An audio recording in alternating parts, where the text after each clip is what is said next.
Hi everybody, we are outside the Pure IP offices. Uncharacteristically, it's nice and dry and sunny, a little bit crisp out here. I've got Adnon who, do you want to introduce yourself? Yes, definitely crisp out here, especially for the Southern boys from Texas.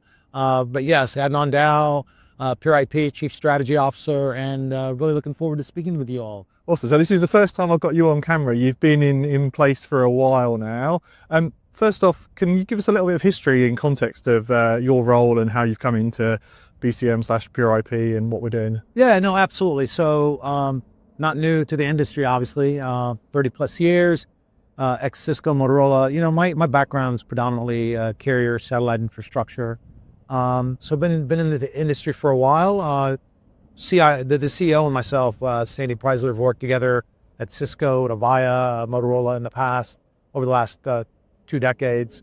And he had an opportunity to come on board and help transform the business to take it to the next level. And I saw the opportunity, something incredible, and just something I think is once in a lifetime to be able to take it from where it is today to the next level. So here I am, and 4 months into it, really looking forward to the next chapter. Awesome. So what are your thoughts? 4 months in, you've got a good feel for the business, the people, what we've got in terms of infrastructure and customers. What are your thoughts? You know, Tom, that's a great question. Going on my 4th month, so not a long time, but I have dealt in my previous roles at other companies. I have dealt with BCM in the U.S., so I'm very familiar with the company. But what I didn't know, and what I've come to realize, the 2 biggest assets that this company has, it's its people, obviously, and I truly mean that. They're very knowledgeable, very loyal. They've all been here 10 years plus.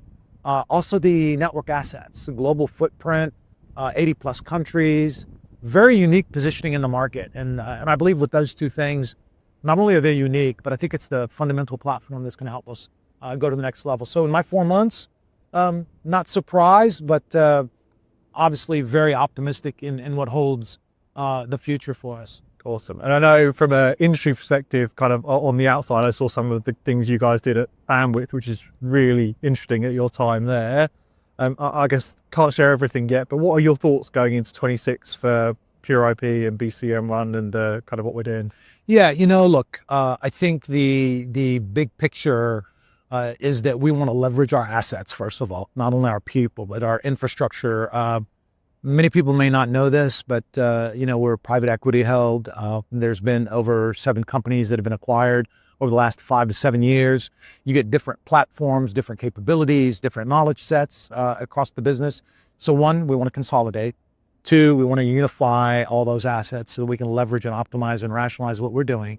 And 3, and most importantly, is create customer and industry-led solutions to address enterprise business problems and really decouple the complexities across the distributed enterprise. So for us, everything that we're doing, from the platform, from our go-to-market, from our solution delivery model and sales motions, is really based around those key principles: product scale, unification and simplification, our go-to-market, to drive growth across our partnerships that we have, both with these leading UCaaS, CCaaS customers, as well as our partners.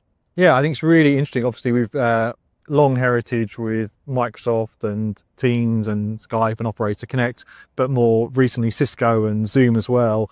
And we've seen lots of enterprise customers have multiple solutions in play. They have M&A, they have different requirements. Also, the fact we can do virtual and physical, on-prem, global coverage.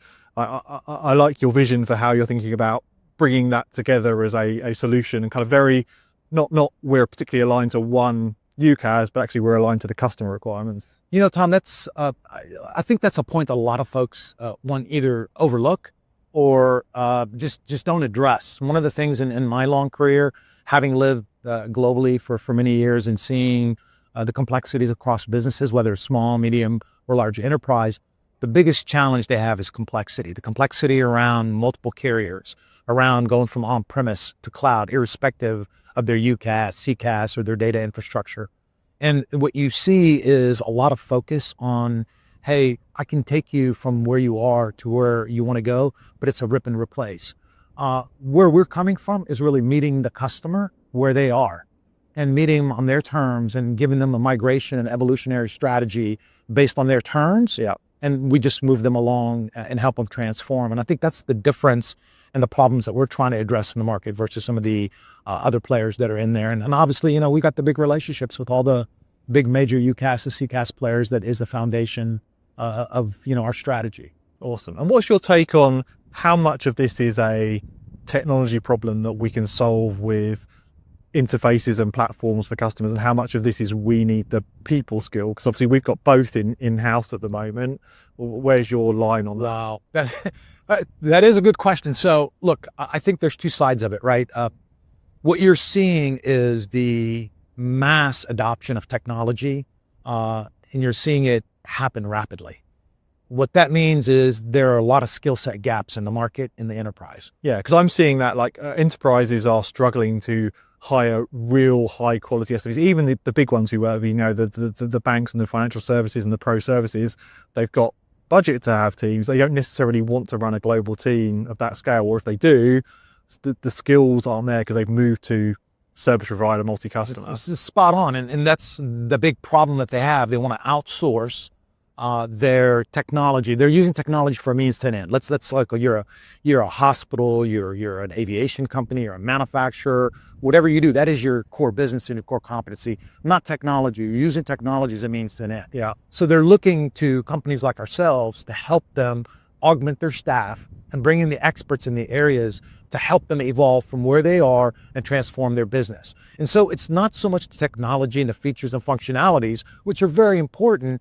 It's more around the orchestration. It's more about the simplicity of allowing their employees to leverage tools so that they can implement the technologies so that it can improve their business and solve their business problems. And that's where we come in. So I wouldn't say technology and, ours is better than someone else's. What we're trying to focus is on the customer experience, on the simplification, on the ability to give them a seamless platform to be able to provision, migrate, automate, gives them observability end to end in the services that we're supporting from a communications, collaboration, and data service. Awesome. I know during your 4 months, you spent some time talking to customers this side of the pond, the other side of the pond, like kind of getting some feedback about what they are doing in their journey. Any kind of takeaways from those conversations?